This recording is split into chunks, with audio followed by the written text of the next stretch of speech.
어제 청와대를 전격 압수수색한 검찰은 압수물 분석과 동시에 이른바 청와대 윗선 수사에도 속도를 낼 전망입니다.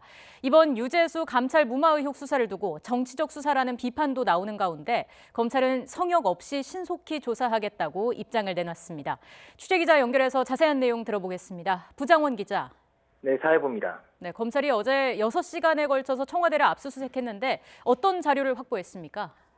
네, 우선 검찰은 청와대의 협조를 받아 임의 제출 방식으로 자료 일부를 확보했다고 밝혔는데요. 즉, 영장에 적시된 자료 목록 가운데 청와대가 동의한 자료만 제출받았다는 겁니다. 구체적으로 어떤 자료를 확보했는지는 밝히지 않았습니다. 다만 어제 검찰은 청와대의 압수수색이 유재수 전 부산시 부시장에 대한 민정수석실 감찰 자료와 보고문건 등을 확보하기 위한 것으로 전해졌는데요.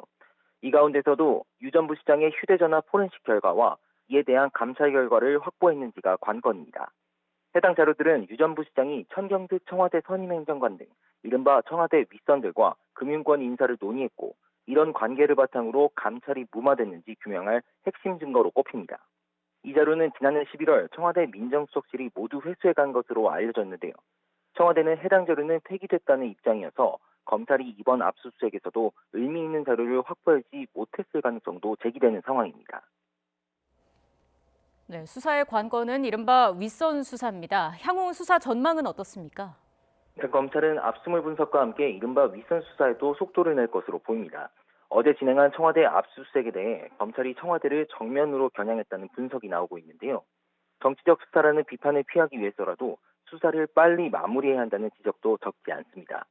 이런 우려에 대해 검찰은 오늘 주요 사건 관계자에 대해 성역 없이 그리고 신속히 조사하겠다고 입장을 내놨습니다.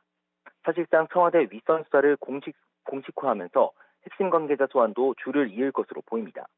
우선 감찰 물마 의혹의 핵심으로 꼽히는 조국 전 청와대 민정수석 소환을 서두를 전망입니다. 이미 유재수 전 부산시 부시장에 대한 감찰 중단을 결정한 3인회의 멤버 가운데 백원우 전 민정비서관과 박형철 반부패 비서관은 조사를 마쳤습니다. 이 밖에도 유재수 전 부시장을 통해 금융권 인사에 개입했다는 의혹이 불거진 청와대나 정치권 인사들도 주요 수사 대상으로 꼽힙니다. 지금까지 사회부에서 YTN 부장원입니다.